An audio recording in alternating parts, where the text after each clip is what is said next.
राज्य में प्रथम थर पर क्षमता को आसी बीजेपी सरकार। तेबे जो प्रतिश्रुति दे दल सरकार को आसी सेगुड़िक अनेक चैलेंज रहा समस्त नजर रही। जदिओ सरकार हेबार किछि घंटा मध्य श्रीमंदिर चारिद्वार खोल जाइथिला ताहार नतीजा समस्त आगरे रही। लोके शांति श्रृंखलार सह श्रीजीव को दर्शन करेंगे बोली जहाँ भाविथिले ताहा परिवर्ते लोके ठेलापेलारे अधिक हैरान होउथिले।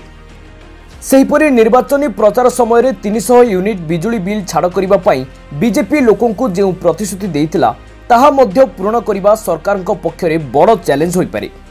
हाँ, बीजेपी सरकार घोषणा करथिले जे से माने 300 यूनिट बिजुली छाड़ कर देबे बोली, किंतु एपर्यंत से माने शासन क्षमता को आसिया परे से माने ताहा घोषणा करना हंती ताहा छाड़ हैला कि नहीं जणा पड़िनी।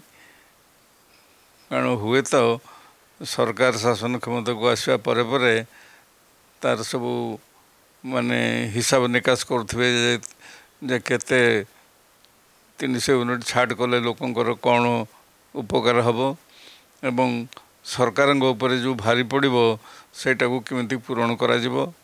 सेहीपरि सरकार प्रथम कैबिनेट बैठक में धानर सर्वनिम्न सहायक मूल्य और सुभद्रा योजना कार्यकारी नहीं निष्पत्ति होइतिला।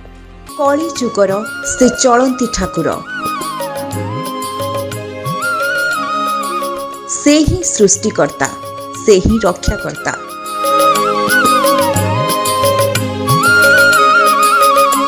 सारा जगत देखे तांको लीला खेला।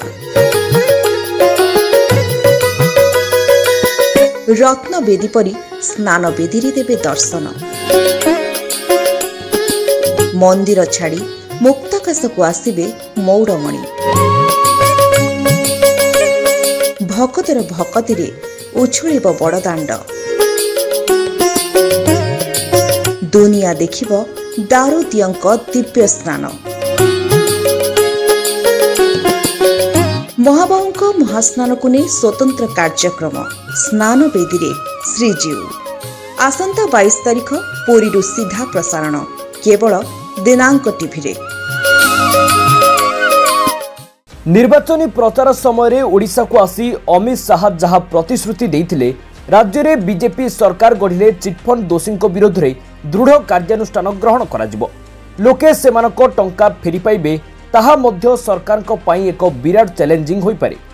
से अमित शाह आसिक ओडिशा घोषणा करथिले जे चिटफंड रे जो सब माने ठके होइछंती से विरुद्ध में दृढ़ कार्यानुष्ठान नियाजिबो।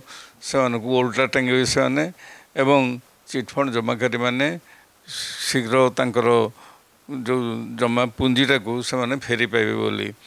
तेबे देइथिबा प्रतिश्रुति केबे पूर्ण करूछंती सरकार और तांको पई बड़ चैलेंज कौन रहुची ताहा देखिबाकू बाकी रहिला। भुवनेश्वररू कैमरा पर्सन निहारक सह बबितांग रिपोर्ट दिनांक टीवी।